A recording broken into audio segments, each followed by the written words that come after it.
All right, so welcome back, everybody, for another deep dive. Yeah. Today, we're going to be looking at Feelgood Productivity by Ali Abdaal. Right? We've got a ton of sources today. Yeah, we do. We've got book reviews, we've got summaries, we've got some YouTube videos as well. That's right. So should be a fun one. Yeah, this is going to be great. So I think a good place to start would be with Abdaal himself. Right. Like, how did he even come to this idea of feel-good productivity? Well, actually, it's really interesting. Yeah. He actually kind of starts his journey with burnout. Oh, wow. Yeah, he was a doctor. Okay. And, being a doctor is a pretty demanding job. Yeah. Long hours, lots of stress. Yeah, for sure. And he was feeling that. He was feeling kind of overwhelmed and questioning, that whole, just push through it mentality that we often have. It's like that hustle and grind. Yeah, exactly. You must have got to burn yourself out to be successful kind of thing. It's kind of ingrained in us. Yeah. But he really started to question that. Okay, so he's a doctor questioning this whole idea of hustle and grind. Yeah. Where does he go from there? So then he actually decides to go and get his PhD in psychology. Oh, wow. Okay. Yeah. So he's a doctor and then also gets a PhD. Very, very smart guy. Okay. Very accomplished. Yeah. But while he was studying psychology, he came across this theory called the broaden and build theory. Interesting. Yeah. Broaden and build. Broaden and build. What's that all about? And this theory basically suggests that positive emotions can actually broaden your thinking. Oh, wow. They make you more creative and better at problem solving. Okay, so it's not just about feeling good. No. It's about actually improving your thinking. Exactly. Okay. There's this really interesting experiment that they often talk about when they're discussing this theory. Okay. It's called the candle problem. I think I've heard of this one. Yeah, maybe. Where you've got like a candle and some tacks or something. You've got a candle, a box of thumbtacks, and a match. Okay. Yeah. And the goal is to figure out how to attach the candle to a wall. Right. Using only those things. Using only those three items. Right. And what they found was that the people who were in a good mood were much more likely to solve the problem. Oh, interesting. Because they were thinking outside the box. Right. They were able to see that the box itself could actually be used as part of the solution. I see. So it literally broadened their thinking. Okay, so good vibes equals better problem solving. Yeah, basically. Okay, I like that. So Abdaal really latched onto this idea. Makes sense. And he was like, okay, if positive emotions can make us more creative, more productive, then maybe that's the key to a better way of working. Interesting. And so he kind of used this broaden and build theory as the foundation for his whole feel-good productivity philosophy. Okay, and I guess you could say he's kind of a case study in that, right? Absolutely. He's got 5 million YouTube subscribers. 5 million, yeah. Multi-million-dollar business. So clearly he's doing something right. He's walking the walk. Yeah. He's not just talking about it, he's actually living it. Yeah. So his book breaks down this feel-good productivity into 3 main parts. Okay. Energize, unblock, and sustain. Right. Okay, so 3 key parts. Yeah. So I guess starting with that first one, energize. Yeah. What does he mean by that? So he talks about this idea of tapping into your energy. Okay. And he really focuses on what he calls the 3 Ps of energy. Okay, the 3 Ps. Yeah. Lay it on me. Play, power, and people. Okay, play, power, and people. So let's start with play. All right, let's play. He talks about finding ways to make work more enjoyable. Okay. Approaching tasks with a sense of curiosity. Right. Almost turning it into a game. Okay. Lowering the stakes. Yeah. Remembering that it's okay to have fun while you work. Yeah, because you know what? When I think about it, when I'm really stressed out, I get like tunnel vision. You know? You get stuck. Yeah, and I can't be creative. Right. But when I'm having fun, yeah, that's when I can think outside the box. Exactly. And that's what he's getting at. Yeah. That when we're enjoying ourselves, we're more likely to come up with new ideas. Right. To be more creative. Yeah. To be more innovative. Okay. So play, that's the first P. That's P number 1. What about power? So power is all about feeling confident in your abilities. Okay. It's about mastering your skills. Right. And embracing this idea of being a lifelong learner. Okay. So always kind of growing and improving. Yeah. Always looking for ways to improve. Okay. Looking at challenges as opportunities to learn and grow. Okay. Yeah. Challenges are good. Challenges are good. All right. So play, power. What about the last P? The last P is people. People. And this is all about the importance of community. Right. Surrounding yourself with people who support you. Yeah. Who inspire you. For sure. Who motivate you. Yeah. Because we're not meant to do everything alone. Right. Having that sense of connection and belonging Yeah. can make a huge difference in how we approach our work. Okay, so we've got our energy up. Right. We're feeling good. Yeah. We're ready to go. Yeah. But then we hit a roadblock. Oh, yeah. What do we do then? That's where unblock comes in. Okay, unblock. So this is all about procrastination. Everyone's favorite. Yeah. Or least favorite, I should say. Exactly. So how do we unblock that procrastination? Well, he suggests that sometimes procrastination isn't just laziness. Okay. It can be rooted in fear. Oh, interesting. You know, maybe fear of failure, fear of judgment. Right. Maybe even fear of success. Oh, wow. Okay. Yeah, sometimes it can be scary to actually succeed. It can be. Right. Because then what?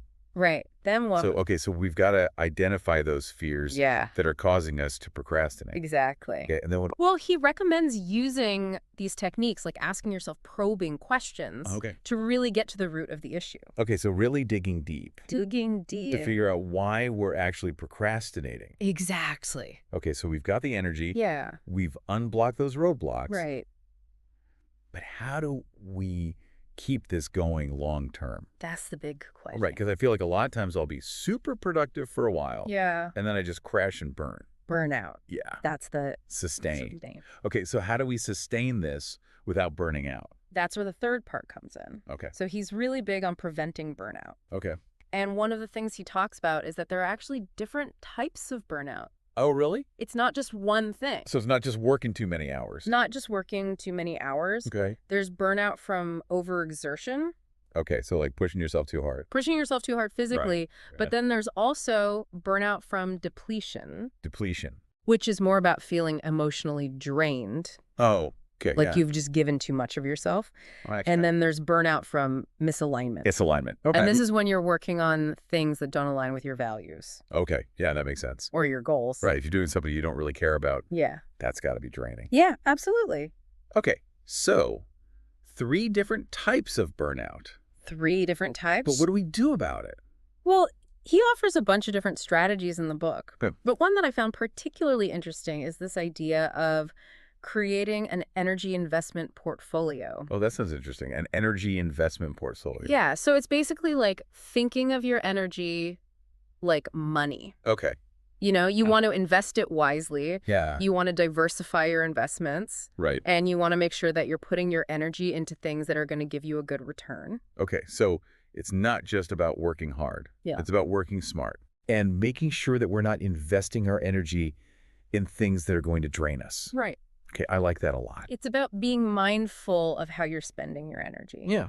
And making sure that you're not overspending in certain areas. Because you know what? It's easy to do that. It is. It's easy to get caught up in all the things that we have to do. Right. And not really take the time to step back. Yeah. And think about, okay, where am I putting my energy? Yeah. Are you getting a good return? Yeah. Is this actually worth it? Yeah. Okay. So some of the things that he recommends for sustaining your energy are taking quality breaks, right, recharging in nature. I like that. And really taking the time to realign with your values. Okay. So making sure that you're still on track with what's important to you. Exactly. Okay. So we've got the energize, the unblock, the sustain. 3 pillars. Yeah. Feel good productivity. But one of the things that I found really interesting in the book reviews was that he doesn't just tell you to do these things. Right. He actually gives you a bunch of experiments. He does 54 experiments, to be exact. 54? 54. That's a lot. It is a lot. So I guess the idea is not just to read about it. No. But to actually put it into practice. You got to try it out. Yeah. See what works for you.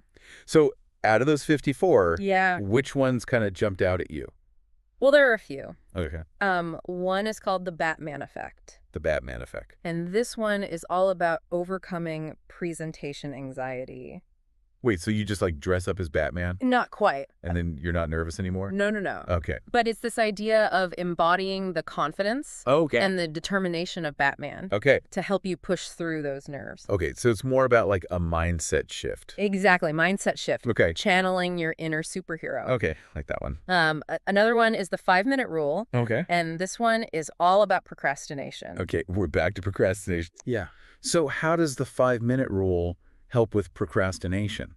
So the idea is that you commit to working on a task for just 5 minutes. Okay. Sometimes all you need is to get started. Right. And once you've overcome that initial hurdle, yeah, it's much easier to keep going. Okay, so Lower the barrier to entry. It's going to be sad. Minutes. It's just 5 minutes. And then there's the 1-10-10 rule. 1-10-10. And this one's all about putting setbacks in perspective. Okay. So you ask yourself, Yeah. how much will this matter in 10 minutes? Yeah. Okay. 10 months and 10 years. Okay. And it really helps you to see that often. Yeah. The things that we stress about in the moment Yeah. aren't really that big of a deal in the grand scheme of things. Right. It helps to reduce anxiety. I like that one a lot. It's a good one. Any others that stood out? Yeah. There's one that's a little bit more intense. Okay. It's called writing your eulogy. Whoa. Okay, hold on. No, it sounds a little morbid. Yeah, a little bit. But it's actually a really effective way to Ah. clarify your values. Okay. And to figure out what you want your legacy to be. Right. It's about thinking about what you want people to remember you for. Yeah. What impact do you want to have on the world? Exactly. Okay. So it's like thinking about the end Yeah. to help you figure out how to live now. Exactly. Okay. That's a good one. It's a powerful one. It is powerful. It really gets you thinking about what's truly important. Okay, so we've got all these different experiments. Yeah. We've got the energize, the unblock, the 3 sustain. pillars. It's a pretty comprehensive system. It is. But I'm curious, what about people who are already, Yeah. you know, pretty well-versed in productivity? Right. Like, is there anything new here for them? That's a great question. Because I know there's a lot of productivity advice out there. There is. Oh. And some of the reviews actually mention that not everything in the book is groundbreaking, especially if you've been following productivity trends for a while. Right. You know, if you're familiar with time management techniques and all that stuff. Yeah. You might not find a ton of brand new information here. Okay. But I think what sets it apart is this focus on well-being. Right. It's not just about getting things done. Yeah. It's about feeling good while you're doing them. Right. So it's not just about efficiency. No. It's about, like, a holistic approach. Holistic approach. To getting things done. Exactly. Where you're actually enjoying the process. Right. And you're not sacrificing your health, your happiness, your relationships. In the pursuit of productivity. Exactly. So it's not just about checking things off a to-do list. No. It's about living a fulfilling and meaningful life. Right. And I think that's something that we can all get behind. Absolutely. So I'm curious, for you, what resonates with you most about this idea of feel-good productivity? Yeah, what feels particularly useful or maybe even challenging to implement in your own life? We'd love to hear your thoughts on that. Yeah, it's like he's not saying throw out everything you know about productivity. Right. He's just saying, like, let's make it work for us as humans. Right. It's got to be sustainable. Exactly. Yeah. And I think what really stuck with me Yeah. was this emphasis on self-reflection. Oh, yeah. You know? Yeah. Like, he's really big on checking in with yourself. Yeah. And making sure that you're still aligned with your values. Like, what are you actually working towards? Yeah. Is this actually what I want? Is this what you want? Yeah. Does it light you up? Right. Because if it doesn't, then it's going to lead to burnout. Exactly. And the reviewers really highlighted that. Yeah. You know, they were really focusing on all the strategies he has for preventing burnout. Yeah. And I think one of the things that I took away from that was this idea that breaks are important. Oh, yeah. But it's not just about taking a break. Right. It's about making sure that those breaks are actually restorative. Like a true break. Yeah, like actually giving yourself permission to rest and recharge. Yeah. So that you can come back to your work with renewed energy and focus. Absolutely. Yeah. It's about quality, not quantity. Yeah. And I love that analogy he uses of the energy investment portfolio. Oh, yeah. That's a good one. You know, we often think about investing our money. Right. But our time and energy are just as valuable. Absolutely, even more so. Yeah, if not more so. Yeah. So it's about being conscious of where we're putting those resources. Where are you spending your energy? Yeah. Are we investing in things that are actually giving us a good return? Right. Are you getting a good return on your investment? Yeah. And that kind of brings us back to this idea of identifying our core values. Right. What's important to you? Yeah, like what actually matters. Yeah. And I know he has that one experiment that's really good for that. Yeah. That eulogy one. Writing your own eulogy. Yeah. I know it sounds kind of morbid. A little bit morbid. Yeah. But it's actually a really effective way to kind of step back and look at the big picture. Yeah. And to think about, okay, what do I actually want to be remembered for? Yeah. What kind of impact do I want to have? Exactly. Yeah. Like, imagine you're looking back on your life at the very end. Right. What do you want people to say about you? Yeah. Was this the story I wanted to tell? Right. Exactly. And if it's not, then maybe it's time to make some changes. Maybe tweak some things. Yeah. Adjust your course a little bit. And I think that's what makes this whole feel-good productivity approach so powerful. Yeah, I think so too. It's not just about getting things done. Right. It's about living a more intentional life. A more fulfilling life. Yeah, and a more fulfilling life. Yeah, a life that's true to yourself. And I think, speaking of taking action, right, we've got to talk about those 54 experiments. Yes, those 54 experiments. That he includes in the book. It's a lot. I love that he actually encourages people to experiment. To try things out. Yeah, because it's not a one-size-fits-all approach. No, definitely not. Yeah, so it's about embracing that sense of curiosity. Yeah, that playfulness. Yeah. And approaching productivity as an adventure. Yeah, just trying new things. Seeing what works. Seeing what happens. Yeah, and not being afraid to fail. Right, because not every experiment is going to be a success. Of course not. Right. But you learn something every time. Yeah, you learn from your mistakes. Exactly. I think it was Thomas Edison who said, oh, yeah. I haven't failed. I've just found 10,000 ways that won't work. I love that quote. Yeah. It's all part of the process. Yeah, and it's that willingness to learn and adapt. Yeah, to keep growing. That ultimately leads to sustainable growth. Exactly. Not just in our productivity. Not just productivity. But in all areas of our lives. Yeah, in everything. Yeah. It's a life philosophy. And speaking of that. Yeah. You know, one of the things that I think is often overlooked. Yeah. And a lot of productivity advice. Yeah. Is the importance of community. Right. You know? Yeah. He talks a lot about the power of community. Yes. And how having a supportive network. Yeah, your people. Yeah. The people you surround yourself with. Can really make a world of difference. Oh, yeah. You know? Yeah. I think it's easy to get caught up in this idea. Yeah. That we have to do everything ourselves.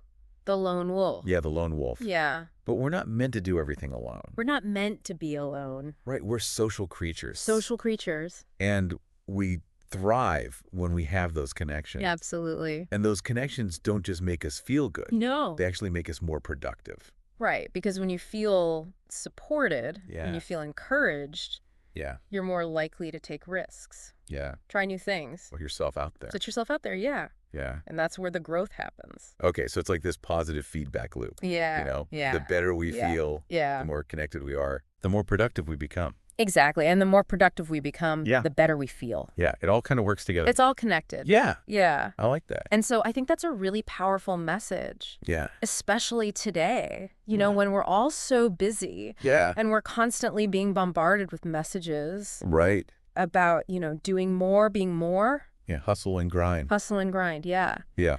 It's a good reminder to prioritize our well-being. Yeah. To find joy in our work. Yeah. And to seek out those connections. And to support each other. Support each other, exactly. So we've talked a lot about Abdaal's philosophy. We've covered a lot of ground. Yeah, we've gone from burnout to breakthroughs. From energy investments. To channeling our inner Batman. To writing our own eulogies. It's been quite the journey. It has been a journey. And I think we've done a pretty good job. I think so. Of highlighting what makes his approach so unique. Yeah, that feel-good factor. Yeah, that emphasis on joy and energy. Yeah. And sustainability. Exactly. As keys to achieving more without sacrificing our well-being. Without burning out. Yeah. Without sacrificing our relationships. Yeah. Yeah. You know, all the things that are actually important in life. Right. But before we wrap things up, yeah, I want to kind of shift the focus back to you. To our listeners? Yeah, our listeners. Yeah. Because at the end of the day, this isn't just about understanding Abdaal's philosophy. No. It's about applying it to your own life. Right. Taking action. Yeah. What resonates with you? Yeah. What are you taking away from this conversation? What are you going to do differently tomorrow? Yeah. What's one small step you can take today to start incorporating some of these feel-good productivity principles? Yeah, just one small thing. Into your own routine. Yeah. Maybe it's trying out one of the experiments. Yeah, like the 5-minute rule. Yeah. If you're struggling with procrastination. Right. Maybe that's a good one to start with. Or maybe it's just taking a few minutes. Yeah. To reflect on your values. Just to check in with yourself. What are your values? And make sure that your actions are aligned with what truly matters to you. Do they match up? Yeah. Are you on the right path? Or maybe it's reaching out to a friend. Oh, yeah. Or a colleague for support.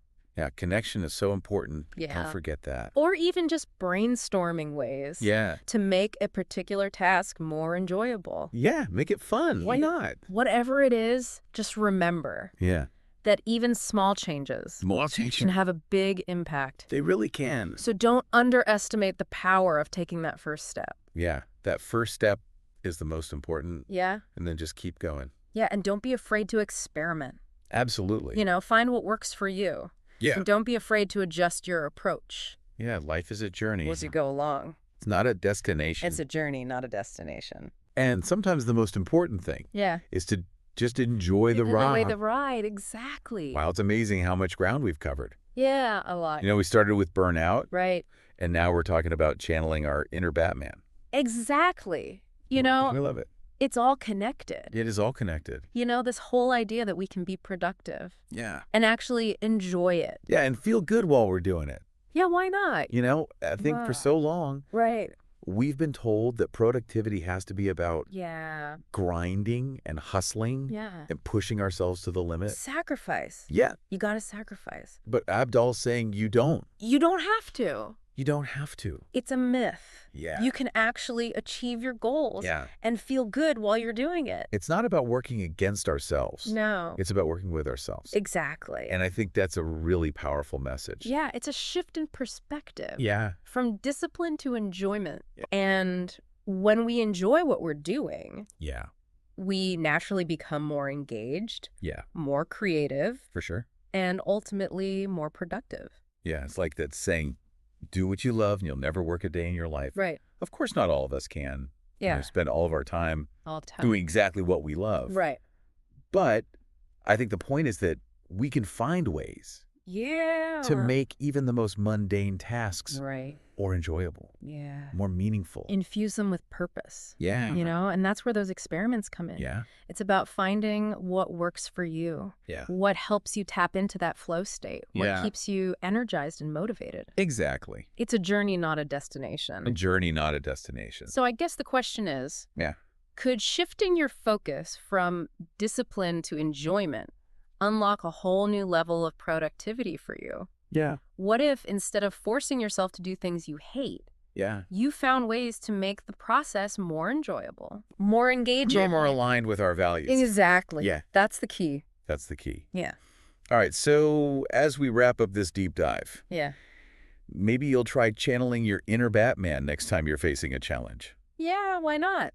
Or maybe you'll experiment with the 5-minute rule to tackle a task you've been putting off. Yeah. Or maybe you'll take some time to reflect on your values. Yeah. Make sure your actions are aligned with what truly matters to you. Yeah. Are you living a life that feels good on the inside and out? That's the question. And if you want to learn more about Ali Abdaal and Feelgood Productivity, you can check out his YouTube channel, his website. And, of course, his book. Of course, the book. So until next time, keep exploring, keep experimenting, and most importantly, keep feeling good.